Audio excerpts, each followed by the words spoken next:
All right, well, welcome, SOJO family, to our third installment of the SOJO Church Staff Podcast. I don't know what we'll call it yet, but I think that y'all just missed a really good conversation, and I want to bring you in on it. So, Dan, set up the question real quick. Do you talk to yourself in the mirror? All right, that's the question. So we would love some feedback. Maybe you could drop it in the comments on the YouTube or however we post this today. But do you talk to yourself in the bathroom? Dan, do you talk to yourself in the bathroom? Yes, occasionally. And what is that like? I'll look at myself and say something like, "What are you looking at?" Yeah. It's not even affirmations. You're fighting. Anything else besides what are you looking at? That's mostly it. Mostly it? So there is something else. Like, guys spend all of their life trying to make jokes about everything, and I do to myself too. It's like, and I'm not any more impressed with my jokes than my wife is. So there you go. That's sad. Yeah. Debbie, we're sorry. and then Dan asked everybody else if they talk to themselves, and then the ladies talked to us about how they have hard conversations in showers. So yes. Tell me more about this. Mine is not out loud. It is in my brain. We didn't say out loud. We just said in our head. Like, you're having the conversation in your head while you're just, like, staring into the abyss. The water's hitting you. Like, you're just... Because, okay, personally, I'm not in the moment thinker, so I will always come back with a better response after the fact. And so, typically, it's in the shower. When I'm alone with my thoughts, that's when it happens. What I wish I had said. Yes, exactly. Yeah. What I wish I would have said. Anybody else? So there's actually a reason for that, is because when you're doing monotonous tasks like driving or in the shower or washing dishes. Always the engineer. I'm sorry. Always it the engineer. Actually triggers a higher level of brain, like it's a different type of wave. So that's why it happens. But yes, I definitely have arguments with... Do I have any Office fans in the room at all? Oh, I love The Office. Yeah. Do y'all remember the episode on China? Okay. Where Oscar had to argue with Michael about whether America or China was better. Anybody remember this one? Right. No, I don't And remember. they called Oscar the well actually guy, because anytime somebody would say something, he would go, well, actually. Yeah, I'm all right. Well, actually, he's a fan. So you're saying Jill's our well actually person. Well, then start getting things right, and I don't have to actually. All right, so I'd love to start off this week with just some conversations back to last week. Like when we had this conversation last week, and Audrey, you weren't here, so you don't have to talk on this one. But what were some of the things that stuck out to each one of you, whether it would be Dan's message or just the conversation we had around the table? Don't all go at once. I mean, I wasn't even here last week, but Dan's message, what stuck out to me was the fact that he was talking about how just us carrying the Lord into the room changes the atmosphere, and us being reminded of that and keeping that in the forefront of my mind. Did everybody think Pastor Dan did a good job? Yeah. Everybody did a wonderful, How much Great. notice did he have to pull it off? Not like long. 14 hours. Wow. Maybe a little bit more than that. Maybe like 18. But, Well, not, You but sleep not. the night before? Yeah, I did. I was wondering about that, actually. Yeah, I got up early. That's why I was a little tired. How early? 5. Okay, that wasn't Which terrible. It's not For that you, much that's earlier not than I do on Sunday terrible. mornings anyway. But it really helped that the previous Tuesday we'd all talked about it. So it's not like it was a new topic. It's something that we've been thinking about throughout the week. So Yeah, he did text me and say, I'm going back to watch the podcast, and that was a big help to be able to listen to the podcast. yes. Jill, did you get a chance to think about the Babel story at all? No. No. Oh, I was hoping you would get a chance to think about that. So. Oh, I forgot she was supposed to ruminate on I that. was supposed to ruminate. ruminate, but I forgot to ruminate. Maybe I should have done it while taking a shower. There you go. All right, so this week we got a lot going on. We got Father's Day, we got Camp Rooted, do we not have Camp Rooted this week? That was That's last week. Sunday. What's this Or week that Saturday. you're doing the hydrogen peroxide thing? Is that? Oh, that's Sunday? just our kids. Oh, okay. That's just Just our give it regular away. curriculum. Yeah. So much that for on the the surprise. Kids, we have a really special thing for you this weekend. If you don't bring your kid this weekend, I promise you, your kid is going to be really, really disappointed. One thing I want our church to know about this Sunday is like a special moment that I want to bring our fathers up for historically, like Father's Day is like one of those low attended Sundays, so I'm praying that we will break the mold there. And I think a lot of the reason why is because what we do to dads is we tell them to do better, do more, be better. And so this weekend, like, I really want to be able to bless our fathers and have a special moment of prayer. And so we've been planning that and excited for all of our dads. So moms, if you're listening to this and dads are not listening to this, make sure your husbands are here so that we can pray over them, we can bless them. And your kids are going to have a really wild time, it sounds like. I can't give it away too much. But anyway, let's start off with the text. So who wants to read the Lord's Prayer for us?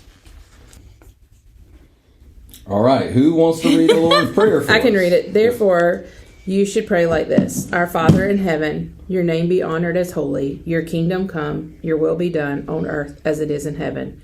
Give us today our daily bread, and forgive us our debts, as we also have forgiven our debtors. And do not bring us into temptation, but deliver us from the evil one. For if you forgive others their offense, your heavenly Father will forgive you as well. But if you don't forgive others, your Father will not forgive your offenses.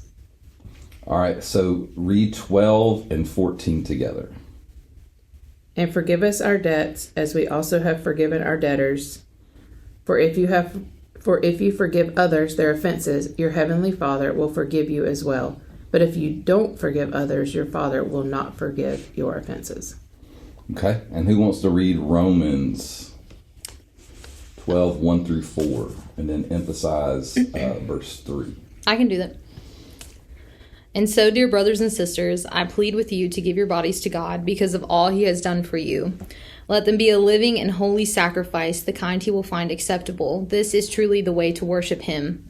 Don't copy the behavior and customs of this world, but let God transform you into a new person by changing the way you think. Then you will learn to know God's will for you, which is good and pleasing and perfect. Because of the privilege and authority God has given me, I give each of you this warning. Don't think you are better than you really are. Be honest in your evaluations of yourselves, measuring yourselves by the faith God has given us. Just as our bodies have many parts and each part has a special function. You want me to keep going? Verse 3, and then just emphasize verse 3 because that's the one we're going to hit this weekend. Because of the privilege and authority God has given me, I give each of you this warning. Don't think you are better than you really are. Be honest in your evaluation of yourselves, measuring yourselves by the faith God has given us. Jill, are you reading it in the message? I am, because I still had the message open from what we were talking about. What's the message say? Verse 3 in the message says, I'm speaking to you out of deep gratitude for all that God has given me, and especially as I have responsibilities in relation to you. Living then, as every one of you does, in pure grace, it's important that you not misinterpret yourself as people who are bringing this goodness to God. No, God brings it all of you. The only accurate way to understand ourselves is by what God is and by what he does for us, not by what we are and what we do for him. Ooh, that almost sounds like the quote I've been saying throughout this whole daggone thing. What you think about God is literally the most important thing, or what comes into your mind when you think about God is the most important thing about you. Mm-hmm. What did it say about God is? What did Eugene say in that? About Which one? It's something about, it's basically who you think God is. The only accurate way to understand ourselves is by what God... No, that's who we are. Never mind. Hold on. Because it's not a word for word. That's why I was having trouble keeping up. Living then, as every one of you does, in pure grace is important. Speak up. I'm sorry, I'm trying to figure out what we're talking about. Here, would you like my Message Version Bible? I'm good. This is a moment's past. All right, what stuck out specifically about the Lord's Prayer? The portion about forgive our debtors as we have been forgiven. Like, what sticks out about that? I always think about that. There's the parable in the Bible where the person's forgiven of their debt, and then they turn around and yell at the other person for not. To me, that's always a visual that I go to when I hear this, specifically because it is such a powerful image, and I need that image in my head to remind myself of the enormous debt I've been forgiven. So I cannot hold these little petty debts of someone who's probably read that story more recently than me. How much was the The big With number? links, it was 20,000, Okay. and then he wanted to go to collect on 100. Yeah. So I'm not going to worry about that $100 when that $20,000 debt has been forgiven. And that's what I always think of when I hear the Lord's Prayer. I think of back to that parable. Anybody else? Yeah, I think just the connection. Like, if you're forgiven, it should make you forgiving. It should. Doesn't always. But, and I think if it doesn't, it's because we're not really dwelling on how forgiven we really are. Very true. Anybody else? Well, I think, like, obviously, Jesus in his infinite, all-knowing wisdom knew that this was going to be the place where we struggle. It's like, oh, yeah, we've been forgiven. What do you mean I have to forgive other people? Don't tell me that. I don't, What do you mean? I ain't got time for that, Jesus. No. I ain't got no time for that. Why do you want me to extend the same mercy you've extended to me? That doesn't make sense. Yeah, that's stupid. What are you talking about? Why would you ever ask me to do something like that? Yeah. Well, I've always, like, you want to hold on to that hurt that person inflicted on you. It's not really, they've moved on with their life 9 times out of 10, but you hold on to that pain for so long, and it's just, that's one of the hardest things to let go. Because it feels like it's yours, and you start nurturing and growing that, and the longer you hold on to it, the harder it is to release it. Mm-hmm. Yeah. That's good. Think about a plant and like all the roots, and you've grown it for years, and you try, like, I've got trees that are 150 years old, man. Trying to dig up some of them roots would be impossible. What you got? Nothing. You got nothing? That is important. That obviously it was a big deal to forgive. Okay. Good job, Audrey. Good I'm job. trying. I'm so hard for me on the spot. And then we had the outline of what we were going to talk about, and you're not going on the outline. Mind blown at the moment. So I don't like it. She had notes too, and you just deviated. I did what you said, and then it's not there. So I don't want to say my answer. It might be at the wrong time. All right, so there's a theologian, his name N.T. Wright. Has anybody heard of N.T. Wright? Yes. Okay. New Testament, right? Yeah, New Testament, right? And he's an Anglican guy, so he's probably one of the most important New Testament voices, like literally still today. Like he's a boss. But he said this on the Lord's Prayer. I just want you to think about it and get your response. To refuse to forgive is to opt out of the kingdom we're asking for. To refuse to forgive is to opt out of the kingdom we're asking for. Remember, we just said, your kingdom come, your will be done on earth as it is in heaven. And then the next phrase, if you forgive your debtors. So he says, you cannot pray your kingdom come and then live as if the Jubilee did not apply to you. Now, the Jubilee is a little bit of a different phrase some of us might know this phrase. Does anybody know what the year of Jubilee is? It's every 7 years, and it's when the slaves were forgiven of their debt. Every 50. 50? 50. What was 7 years? That was Sabbath. So every seventh. Oh, you then would they had let to- the fields rest. Okay, we're good. But so say more about Jubilee, the year of Jubilee. So yeah, it's every 50th year that the debts were released. If you had bought property from somebody or another, it goes back to its original owner, because it was God's intention that the inheritance stayed in the family lines of the people that they had. And if you owed debts, they were forgiven. Is there any symbolism beside the year 50? He's looking at only me right here. Anybody? What's 7 times 7? Okay. Oh my gosh. We have to do math? What's 49. 7 times 49? So then the next year would be... Jubilee. And then isn't there a couple festivals? That's Pentecost. Pentecost, which is the festival in the Old Testament of what? It's the festival of the weeks, 7 sevens. And then the next day is the 50th day. 50th day. Hence the word Pentecost. You got the prefix penta, that means 5. Yeah. So, We got our resident theologian that only has a bachelor's degree over here. But actually, he's got 3 of them. But that's a whole separate story for a whole different day. So again, let me read this quote. To refuse to forgive is to opt out of the kingdom we're asking for. You cannot pray your kingdom come and then live as if Jubilee did not apply to you. So first off, what's he saying? Especially about that last line. And then live as if Jubilee does not apply to you. What do y'all think?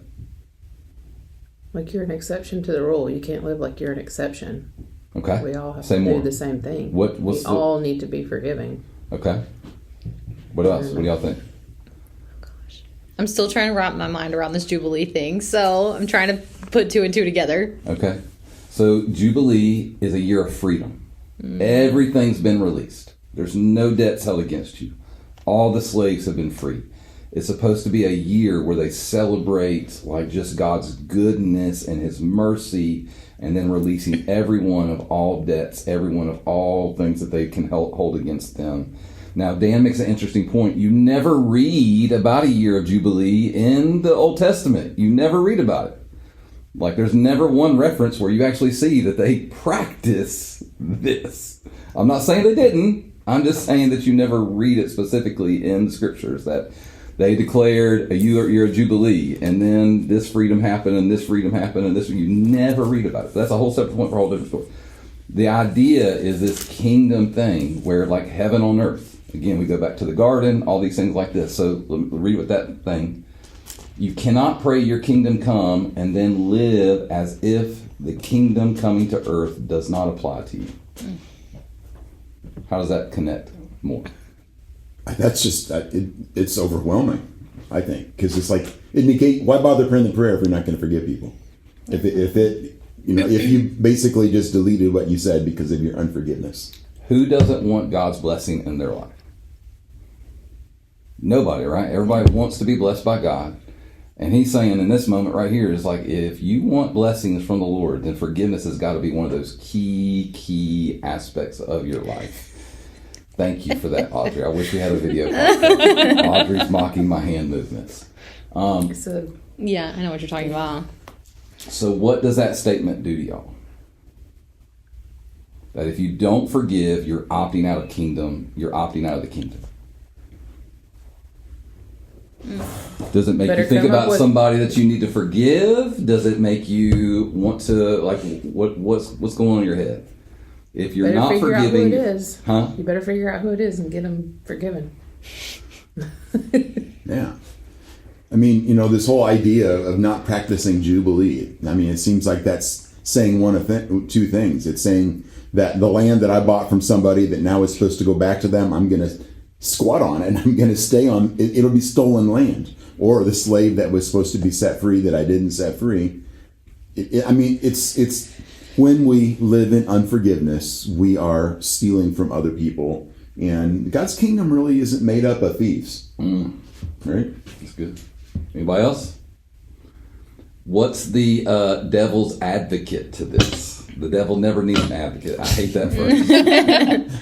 But what would people push back on when I say, if you're refusing forgiveness, you're opting out of the kingdom? Because that seems harsh.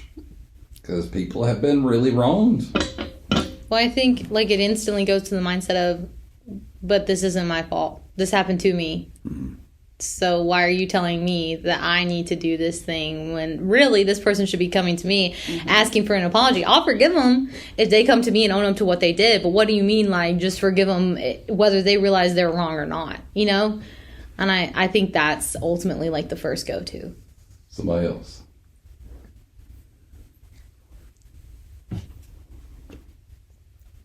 All right, let's go to Landis.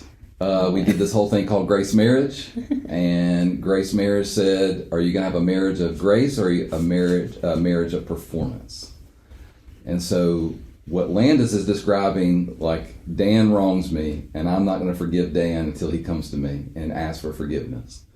Meanwhile, I'm holding on to all that for my own self and, like, hurting myself, as Jill has said, and if I do that for years, basically, like, I'm waiting for Dan to perform for me versus just giving him the grace that he deserves or maybe doesn't deserve. Depends on the scenario. How does that kind of shape what Landis said? Like, are we going to be grace-filled people or performance-based people? So we had a strange family member for years in our house, and that person hurt our family deeply. And even in that season of distance we're talking 15 years, not 50. Honestly, I haven't hit 50, so I don't think I need to forgive anyone yet. That's what I just heard. No. Everybody under the age of 50, this doesn't apply to you. Amazing. Wow. You got 50 years. Sorry, no, Dan. in that Sorry, 50. In that season of distance from this person, in that 15 years, I remember struggling with that forgiveness because they weren't even repentant. They didn't care about what they did to harm our family. And that's some of the hardest places to forgive people because they don't even see your forgiveness. Like you can't even be like, hey, no, dude, I forgive you, because they don't even recognize that need. But as Christians, I think that's such a powerful testimony. You don't have to be like, hey, you're a jerk, I forgive you. But just to show them Christ's love in that moment is something that's beautiful, that I think says so much about just the love you've received from Christ. Anybody else want to tag team on that? Well, I think back to what you had said earlier about realizing how forgiven you are. And it's like, if we truly are walking in our level of forgiveness, then it should become second nature to us to just, when people do things, it's like, okay, so they did something, and I'm not trying to say that that's easy. And obviously there are certain things that the violation is very, very great, and I'm not encouraging anybody to stay in a dangerous, abusive situation or anything of that nature. But, those little petty things that we do, it's like, so what? We need to develop that so what mindset. And forgiveness doesn't mean necessarily you've forgotten what's happened, because you do need to sometimes learn. There are dangerous situations, and I think sometimes we will leave some things off the table, but that people go back to those situations when they really shouldn't, because they've forgiven that person. But there's also discernment there that sometimes that break is necessary and healthy. I'm not saying because someone's forgiven means they get a place in my life. One thing we're going to discuss is the difference between forgiveness and reconciliation, because that's two different scenarios. Forgiving somebody is letting go of the offense that they have caused me or done to me or been done, whatever. And reconciliation is where you come back together because you both have asked, try to reconcile this. So there's a difference there. How many of you guys have heard of the Bible Project? Anybody? Yes. For our church, if you've never heard of the Bible Project, go Google it on YouTube. Great stuff. Cartoon videos that teach you theology. Like just really good. One of the co-authors or co-founders, Tim Mackey, when he was talking about this specific thing, he uses Greek words and Hebrew words. So get ready, okay? So the Greek word for forgiveness is alphemy, which means to release, send away, let go. And the Hebrew word in the background is something I can't pronounce, but it's spelled Salakh, and it means to lift, to carry away. Forgiveness in the Bible is first a decision, not an emotion. Sometimes feelings come behind, sometimes way behind. And Tim says specifically, if you want to understand what Jesus meant by this petition, you can't read Matthew chapter 6 alone. You have to read Matthew chapter 18, which Jill just referenced. It's the story of the guy who's forgiven of 20,000 denarii, which he quotes specifically that this is about the equivalent of $5 billion. As Donald Trump would say, billion with a B. $5 billion that he is forgiven, and then he walks outside the gate and literally in the next moment goes and finds the guy who owes him 100 and demands that he gives him that 100. And so specifically, he walks out of the courtroom and immediately grabs another servant who owes him that money and demands payment. The parable is the embodiment of what Jesus is teaching us not to be. Forgiveness is received, and that we should not refuse to extend. So question for all you guys, Mackie is saying forgiveness is first a release, not a feeling. Where in your life have you been waiting to feel forgiveness before you decided to forgive? Where in your life have you been waiting to feel that forgiveness before you actually decided to release it? And I expect fully just blank stares. I already told my story, okay? I already told my story. I'm done. Let's tell again. It is that scenario with the strange family member who has been reconciled to our family. And kind of interesting is that I feel like I've gotten closer to this person than my sisters who have harbored that unforgiveness through that 15 years. They're really struggling with reconnecting. And because I forgave him a decade ago, he's more in my life than I think he is with my sisters. But beyond that, there's also have you guys heard the Corrie ten Boom story that she has about forgiveness? oh goodness. Oh, didn't she forgive one of her Nazi accusers or Nazi violators? Yeah, so Corrie ten Boom, it was, and you guys could help fill in the blanks, was in a concentration camp during World War II. They were harboring Jewish people. Her father was a minister. And so they're in a concentration camp, years of terribleness. And years later, she's presenting to a church about her time in the camp and how her faith in God was strong through it all. And after the church wraps up, someone comes up to her and she instantly recognizes him as one of the Nazi guards at this camp. And he comes up to her and asks for forgiveness. And she has to take a moment because this is someone who she's vilified in her head for years and who really, truly changed the course of her life for the worst. And she said she took that moment and prayed and it's like, God, I can't forgive this man, but I know through your strength I can. And she shook his hand right there. And it's just one of those most beautiful stories of forgiveness because I can't even imagine how she had that strength. She didn't. She relied on the strength of God in order to forgive that gentleman in that moment. Anybody else? I think we wait in marriage for a feeling to happen or for your spouse to do something that will make you want to forgive them. I don't really have a specific. I've never done that. But or we pause and make them think about it for a while, right? Well, I think, it just goes perfectly to show, how different people can be, even if, they're joined together and they love one another.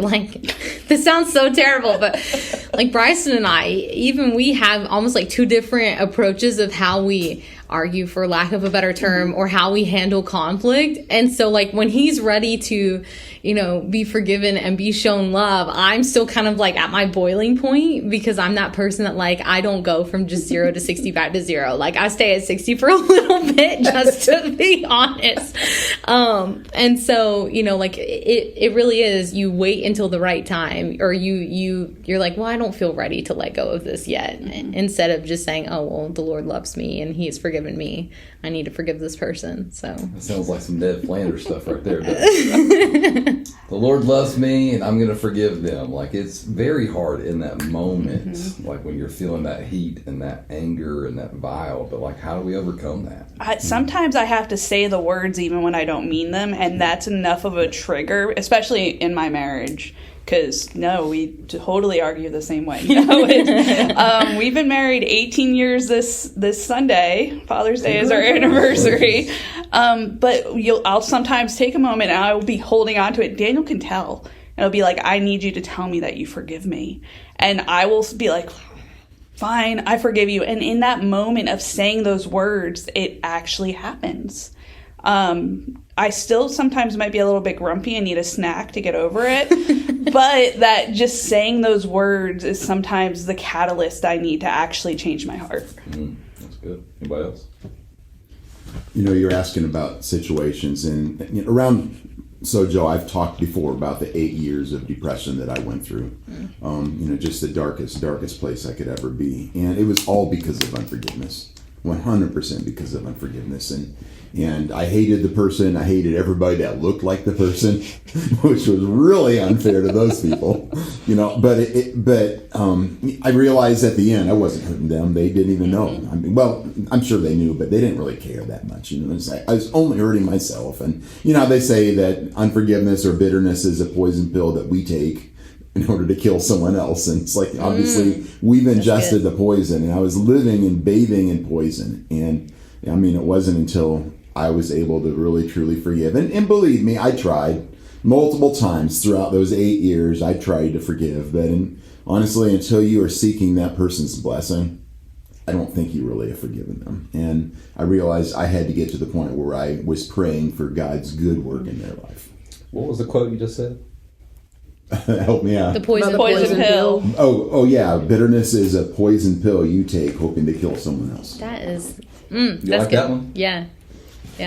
Because it didn't hurt anybody but me. No, that's not true. It hurt my family terribly. But it wasn't his fault. It was my fault. Yeah. And, the truth is, when you go back and replay the situation, I realize that I was a lot lighter on myself than I should have been in terms of my own responsibility in this situation. And I was a lot harsher on him than I should have been in terms of his responsibility. And isn't that always the way it is? It's like, we try to pretend that we didn't do anything wrong. Everybody wants to be the exception. Nobody wants to be the example. Yeah. They wronged me. They did something bad to me, and I did nothing. And I did, at some point in time, I did go and reconcile to the person himself. And I told him, I believe when we get to heaven, that all of the tears are going to be wiped away and all of these things are going to be dealt with. And why wait until heaven? Let's do it now. And to me, isn't that an application of what we talked about last week? May your kingdom come and your will be done on earth as it is in heaven. And it's just like, that's what forgiveness is applying what's going to happen right now. But I think the root of that is that adults are scared of conflict. Yeah. They're not taught how to handle conflict. And if our adults don't know conflict, our kids definitely don't know conflict. That's why I taught on conflict. Good for you, girl. Hey, can I send mine over?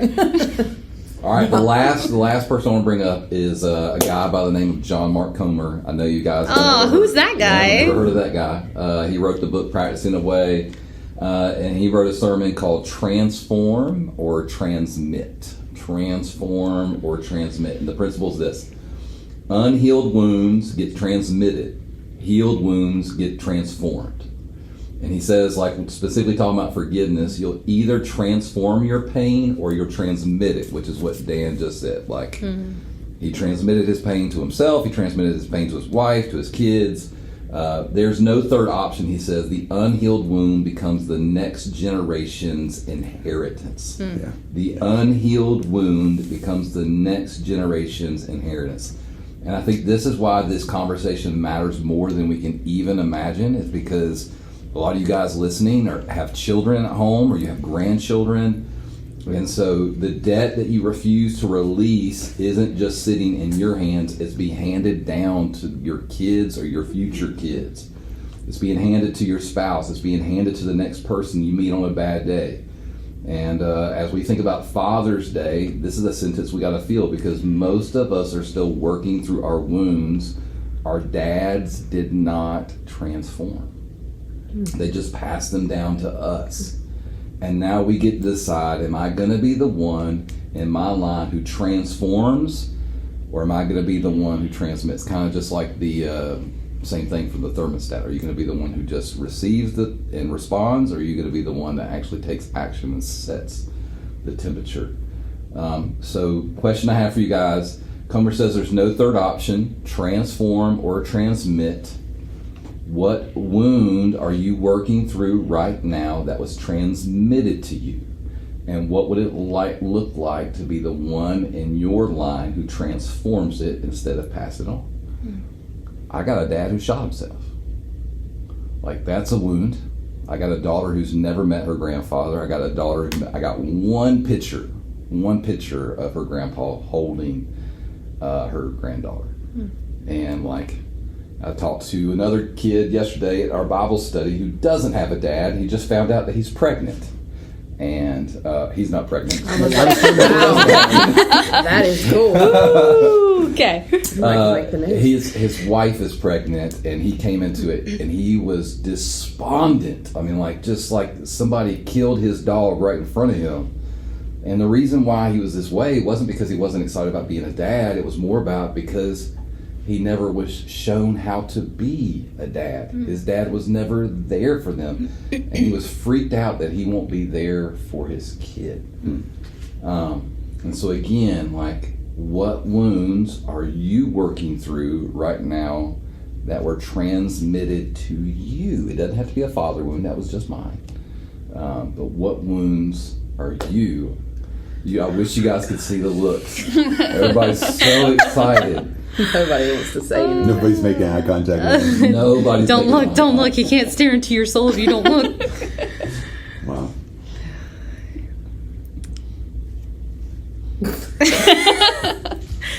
I'll just say it because I just did earlier. Acceptance to be myself.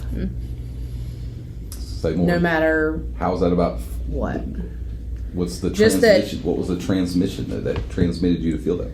That it was never okay to be doing whatever I was doing, however I was doing it. Until much later in life. And now my dad is different. But as a child, it was, you're never good enough, or you never did it just right, or you never this, or why are you still in the bed? You're lazy, or whatever you're doing. It's just not what you're supposed to be doing. Like, I'm never, doing the thing. So being okay to be me and saying it how I want to say it and talking how I need to talk didn't seem okay. So Well, we think you're more than okay. thanks. That was sweet. Anybody else? You should tell I mean yourself it. that in the mirror. I'm Maybe. more than okay. Doggone it, people like me. That's SNL reference I had earlier. That's what I just showed the clip from. Did you not see it? Were you out of the room when I showed it? I must have been. Stuart Smalley, man. Come on. Doggone it, people like me. Wendy said, if Chris had not sought forgiveness from my mom, me, and our kids, this would be something that would go on to affect our grandchildren and so on. It would have destroyed our family. And it didn't. And Praise. it didn't. And I know you're still trying to redeem that stuff. Like, there's still some things that need to be redeemed from that. But, man, it could be so much worse.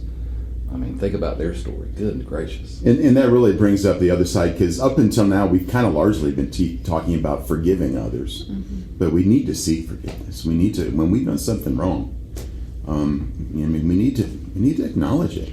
That happened to me Sunday. I jumped all over somebody early Sunday morning. Turns out I was wrong. And I went to him, right away when I realized I was wrong. He's like, look, I am sorry. I am so sorry I was wrong. Because it's like, they need to know that. Well, and especially as parents, we need to be doing that with our kids. Yep. And that's something, because that's modeling that. By modeling that, hey, I messed up and I need you to forgive me, is teaching them the words to acknowledge their shortcomings, because they're gonna mess up too. They're messing up every day. So as parents, we need to be modeling what it looks like in a healthy relationship to ask for forgiveness and receive forgiveness. And my kids are so daggone understanding. Yeah. They're more understanding than any person I've ever met on my earth. Like, I have apologized to my kids more times than I can count, and I probably will continue to apologize more times than I can count. But man, as soon as I say it, they look at me and say, okay. Benjamin will usually be like, Mom, did you just need a snack? Were you hungry? Are you tired? I was like, yeah, probably. I'm sorry, though. That's not an excuse. I may have been a little hangry, but it still doesn't mean I should have acted that way. All right, Comer says one more thing. Forgiveness is not the same thing as reconciliation. Forgiveness is unilateral. You can forgive someone who never apologizes. Reconciliation requires both people: confession, repentance, restitution, restoration. And so, if there's anybody here that's been hurt by someone, unsafe because of somebody, hear me. Forgiving them is putting the phone down. It's not picking it back up and dialing the number that hurts you. Forgiveness is what you do, but reconciliation is what two people do together. What thoughts do you guys in your head for that? So the idea that I had in my head was like a debt collector. Like, the debt collector calls and I owe $1 million to the hospital. Had really large bills. I have $35 in my account. The debt collector calls and I say, I'll give you everything I have, $35. It doesn't touch anything, right? So, whenever you're holding on to that debt and trying to collect that debt over and over, and like you can't squeeze blood out of a turnip, being able to just give over the forgiveness to let yourself go versus trying to hold on to it so you continue to hurt yourself. But what he's saying there is there's the idea of forgiveness, like I forgive Jill for whatever she's done against me, anything, I don't know what it is, but I'm Probably being sassy. being sassy. But then reconciliation, where a lot of people struggle. I think that's where more people struggle, which is how do I let this person back into my life? Do I let this person back into my life? What are your thoughts on that? We have someone in our life that can be kind of toxic with their actions, and setting up healthy boundaries has been really important for us in that scenario. And honestly, the person sees those boundaries as an affront to them because you don't love them because you set up that boundary. But I think being firm in your boundaries, if you do have a place of reconciliation, I don't necessarily think that everyone should have that reconciliation, like you said. But if you do want that person in your life, having those healthy boundaries to protect yourself and your family, especially the kids, I worry about things that they see, hear, all the things. But in order to keep them safe, boundaries are so important. We talk about it with kids that they're like guardrails. If anyone's ever been on a super crazy windy road up in the mountains, I don't know about you, but those guardrails make me feel a lot better. And then if it's just a sheer cliff of doom, I'm petrified of heights. So that's how boundaries should be in your life. They should help you feel safer and in control. And same thing with your kids. So having those healthy boundaries and sticking to them even when there's pushback, because there will be pushback. And that doesn't mean that you're not living in forgiveness. It just means that you're living in wisdom. Because it's like the truth is that not everybody's safe. Mm-hmm. And, what love looks a little bit different for people that aren't safe versus people who are. Mm-hmm. I also think reminding yourself that sometimes people are for a season and for a reason, whatever that little saying is, and being okay not to hold on to people so tight to think they have to be here. What's the Gen Zer say? Oh, okay. Eat that person. Skibbity. Oh my gosh, no, that was past me. Toilet? Thank you. Oh god, that was Okay. terrible. Yeet Skibbity was before toilet. Skibbity. Yeah, but skibbity is worse. Okay, the kids. When I worked at a summer camp right before I got married, the kids in that summer camp were saying that I could not stand it. Were you the It was Rizzler horrible. at summer camp? No, I was not. No. Did you just do this when you did? No. Did you at me? No, absolutely not. I refuse. Y'all, this conversation might as well be in a foreign language to me. Well, forgiveness is like a struggle thing for me personally. Like we're talking, and I think a lot of it comes from in a lot of the situations where I need to forgive, there's no closure. Like it's literally like you walk into a door that slams right in front of your face as soon as you're about to go through it. And so that just makes forgiveness like 10 times harder on that end. And then the other side of it too is because so much of my hurt and my pain in my life has dealt with like church hurt specifically. It's like, man, I gotta share heaven with these people one day. I don't know how this is gonna go. Yeah, not all of them gonna be there. I think it's going to be really big. So you might be able to just go stay on the other side. I'm like 12,000 by 12,000 cubits. That's about it. That's all you get. guys got your space, I got my space, don't come near me. So, but then like talking about transmitting versus transforming, I even see like how I have like transmitted some of my hurt onto Bryson. Like he's angry at people he's never even met because they hurt me. And it's like, man, I didn't realize how toxic that was until just this moment. Like right now? Like while we were talking about that, yeah. Oh, yeah. Yeah. Wow. No, that's pretty terrible. That's transformational right there. Yeah. I think for the Gen Z portion of it, because I am the youngest one on the staff. Don't brag. Girl, I got 20 years on you almost, and I'm the multiply second your youngest age in by the staff 3 right here. I think, it's very common in our culture to let your trauma become who you are. And forgiveness is like a foreign concept because your trauma becomes who you are. And like something I've been sitting here thinking the whole time is like, people fail, especially my generation. I know my generation sucks at it, but we fail to realize that forgiveness doesn't mean we forget the hurt and the pain that things have caused, but it also means that it no longer consumes who we are, because like we become defined by this, that, and the other. And then also like, it's funny, I was talking to my parents last night about a situation, and I was like, you are what you eat. And I know that sounds funny, but if you think about it also in the term of like, you are consumed by social media, right? And the more you like content, the more it's going to show it to you in your algorithm. And so people like content that relates to their trauma and that relates to their pain. And so then it's all that they see. So then it just becomes even more of who they are. It's all that they share. It's all that they relate to. and like you literally just get consumed by it. The only thing I can think of is I have a garden. Wow, here we are, back to the garden. No, like, check with me for a second. Y'all can take a drink, whatever. Okay. And all I do is grow weeds. And I put Miracle Grow on my weeds. Like, that's when you're talking, that's all I can think about is like, I'm going to nurture the most toxic thing in my life. Yeah. And I don't think it's just Gen Z at this point. I think No, it's anybody who's consuming content of any kind is literally, and like there's got to be a difference between like, there are painful things that have happened in all of our lives. And they're defining moments. They should be defining moments. But there's a difference between, like, my friend Mark Gray always said, you can either get bitter or get better. And I'm sure he stole it from somebody else because I've heard it 1,000 times. But bitter or better. And like what Jill's saying is, if you hold on to this, all you're going to do is continue to get worse and worse and worse. Yeah. You just had a self-revelation that, man, I might be passing this down to my husband. Yeah. He's mad at people he don't even know. And then imagine if you have kids, what that does the next layer down. Yeah.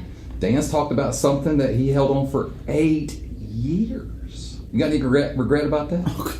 Yeah, the negative effects are still in place in my kid's life because of the fathering I failed to do during that period of time when I was just busy feeling sorry for myself. Yeah, take a drink now. I'm crying. Okay?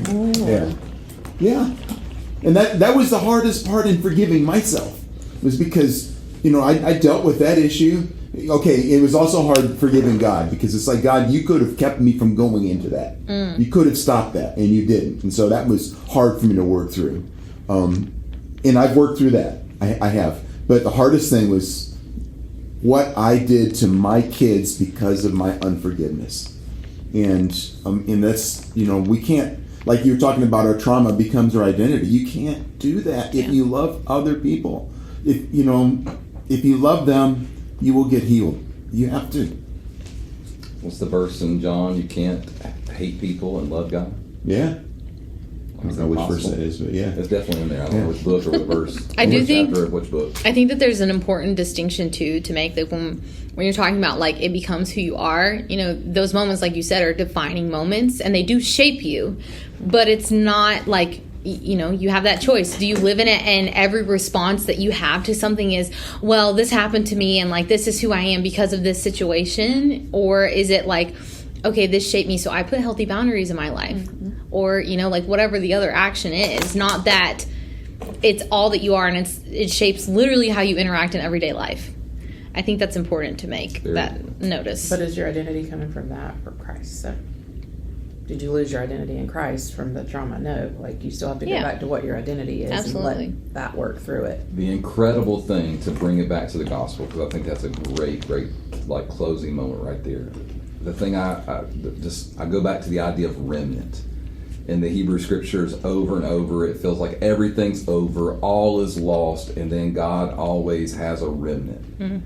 And so for anybody who's struggling with forgiveness, whether that is to receive forgiveness or to give forgiveness, if in any way you feel like that you have taken on the trauma of somebody's life or what they've done to you in any kind of way, shape, form, but you still identify yourself as a believer, but you don't feel the blessings of a believer, the Spirit of God is still in that garden.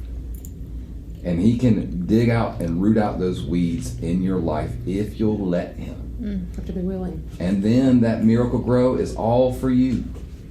To see you blossom, to see you fruit. I don't know if that makes sense, but to grow fruit, whatever, to bear fruit. So this weekend, we're going to be tackling forgiveness. And Lord willing, it's going to be a beautiful Sunday. Church, we'll see you then.